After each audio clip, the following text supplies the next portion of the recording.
大家好，好耐冇見啦！咁耐冇見啊，第一忙於湊仔啦、湊女啦，第二就我覺得無論我哋點講，如果係唔聽嘅，點都唔聽，所以個心有啲淡。但係又忍唔住要出聲，因為太多嘢啦。我今次想講嘅係一個都算係過咗氣嘅新聞，就係高等法官呢個陳家信，佢涉嫌3次抄襲。每次都抄到95%，即係100啦，改幾個字嘅啫，95%。咁咧，張舉能咧就曾經就話會提供一個針對性嘅培訓俾呢個陳家信，咁就當了件事。其實個高等法院法官係等於咩咧？我話俾你聽，司法程序裏邊係咁嘅。首先你入去就做裁判官啦，跟住叻啲嘅過幾年啦嚇，唔知幾耐啦嚇，就有機會做主任裁判官。有啲人一世都冇㗎嚇。主任裁判官之後咧，就升做地院法官。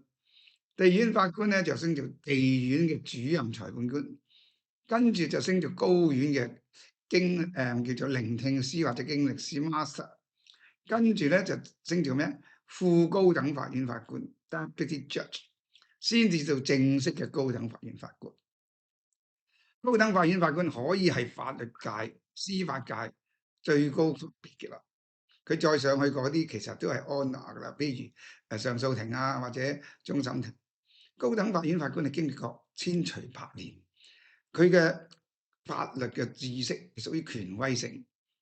另外咧，佢亦都係咩咧？就係代表到香港司法界最高級別。佢可以審係咩啊？民事、刑事都可以審。咁既然一個咁資深、咁所謂大法官啊，我成日講高等法院法官就大法官啦。咁嘅大法官，居然犯一個錯誤係小學生、中學生甚至大學生都唔應該犯嘅嘢，就係抄。喂，如果我哋考試係咁樣抄嘅話，究竟我哋會做咩咧？第一會 disqualify，如果我哋考試取消資格之餘咧，甚至連考試資格除咗取消個科之外，考試資格都冇。甚至有啲學校嚴到咧，如果你係抄人嘅嘢咧，甚至咧可以被刑事罪行，因為你提供假嘅資料、假嘅嘢。一個高等法官去到咁高級，喺司法界權舉足輕重，佢可以佢判嘅權力係無限大，居然可以出現呢啲。而張舉能首席法官嘅反應就係啊，我哋提供啲針對性嘅培訓俾佢，培咩訓啫？佢已經係高等法院法官嚟㗎嘛，培訓即係話你唔應該抄書啊，喂，小學生都應該教唔好抄書，唔好抄人哋嘢，抄功課啦。點會咁黐幼稚咧？張舉能我估唔到，身為首席法官提呢啲，我當時都啼笑皆非。好啦，由於坊間輿論壓力啦，最後首席法官張舉能就話：我都係建議佢提早退休。咁啊，結果真係提早咗退休啦。咁所謂了件事，香港律師會同埋大律師公會紛紛就發表聲明支持司法。我絕對支持司法。香港其實今時今日剩翻冇幾多嘢㗎。第一就係司法嗰個公信性同埋獨立性，呢個係我哋引以為傲嘅。第二就稅制低，其他都冇乜嘢吸引地方。如果我哋連呢一個司法界嘅公信力、權威性都保唔到嘅話咧，香港仲有咩咧？所以我哋一定要支持司法界。但係張舉能咁樣去做，然後叫佢提早退休，就當係嚴懲啊！其實提早退休，佢64歲提早退休，佢所有嘢包括長俸啊、每個月嘅退休金啊，因為佢係舊制嘅，乜都要喺翻度。其實都係一個打賞嚟嘅，整咗個肥雞餐，肥過肥豬，犯咗大鑊嘢仲可以提早去標會，我哋叫標會，係咪可笑咧？其實已經係唔隔扯啦。佢嘅嚴重程度，直情係影響到香港司法界嘅聲譽，唔足以隔扯咩？一個咁高級嘅法官去做一啲咁低下嘅層次嘅嘢，仲唔止一次。好啦，啲人話：喂，香港咁易炒法官嘅咩？唔易。香港同埋英聯邦好多國家咧，對法官係提供好大保障嘅。就因為點解保障法官咧？就係希望佢哋喺審案嘅時候不偏不倚、不受威脅，佢份工得以特別嘅保障。所以要炒個法官咧，就必須要由首席法官即係張舉能去成立一個委員會，裏邊有3個高等法院法官一齊去商討件事、評審件事，然後提出炒佢嗰個動議，再由張舉能交俾特首。嗱，呢個係一個好好嘅制度嚟，但係好制度唔等於唔用喎。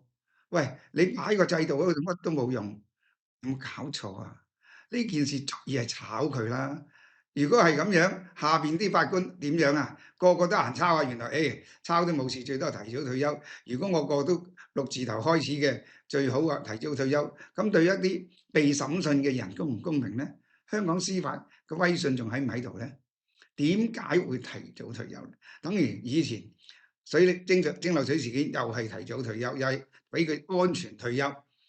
我相信咧宏福苑事件咧，最後咧啲有關官員都係提早退休或者安全退休就算數。我真係唔希望香港有咁嘅情形出現。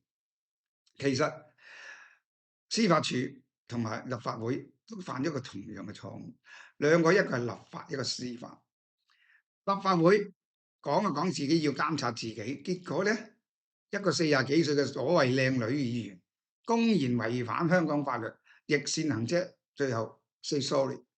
喂，如果咁啊，個個都做議員啦，係咪？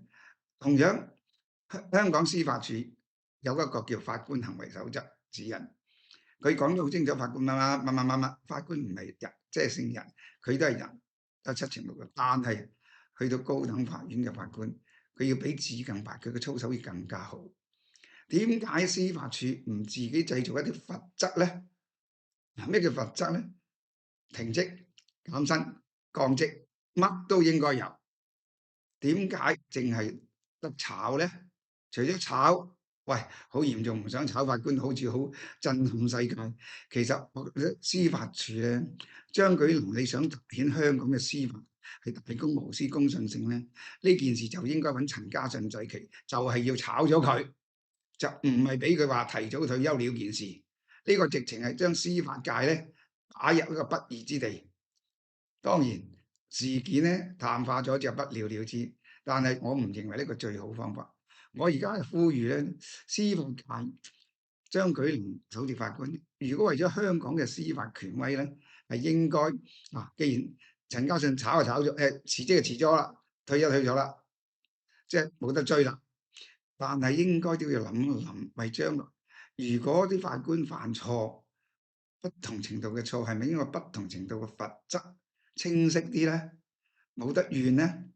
係咪淨係個普通公務員先有機會？譬如以前做警察就話有降職啊、停職啊、減薪等等，都有啲紀律處分，又扯唔期啊、3年唔準升啊嗰啲。但係點解法官冇咧？點解公務員立法會議員又冇咧？最重要嘅香港司法、行政、立法、司法同立法都係自己管自己，冇罰則嘅，咁係唔係合理咧？我呢度希望真係特首即係我哋特首李家超嘅行政主導喺法官嘅委任同埋革扯，佢都有扮演好重要嘅角色。佢如果真係維護司法，鞏固香港嘅司法地位嘅話，佢係應該考慮我嘅意見，對司法同埋立法會咧進行一個重大嘅改革。而立法會咧講緊每年暑假都放2個幾月咧，有好多人已經有提出異議啊。而立法會叫咩啊？據理力爭，死撐。咁呢期咧，我會遲啲先至再講。總之結論就係司法同立法都應該對自己負責，對自己嘅行為做出約束，而係有效同埋明顯清晰嘅約束，就唔係口噏噏。好，多謝大家。